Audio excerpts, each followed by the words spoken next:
Okay guys, karong adlaw kay naata karon diri sa ato ang kalat kaayo nga setup, no? So i-share lang din ako karon guys ang ako ang guwapa kaayo nga mga azula. So tara guys, kay medyo daghan-daghan na gyud din ba?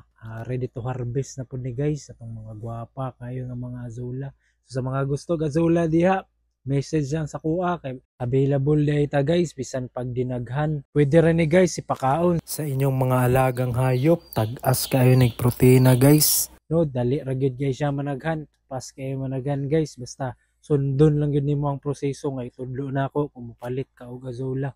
So kana lang guys, dirita sa Pikas tanawa. So pares-pares gyud nagtubo ang ato ang mga azula guys, mga gwapa kaayo. Ug syempre kung diri mo mopalit sa kuha guys ug mga gwapa na azula tudloan ta mo kung paunsa. And kung naa na mo idaan pod azula guys, tagaan lang ta mog tips no para nindot ang inyong azula. So ayaw lang kayo ninyo painit Parehas ingana bantang jud ito sa init guys, maong medyo lahi gyud ang ihang tubo. So ingon ani lang guys, kana butangin ninyo og net ang inyong azula para labong kay iyang tubo. So mao ra ni atong sekreto guys, no? Butangin lang ninyo og net ang inyong azula.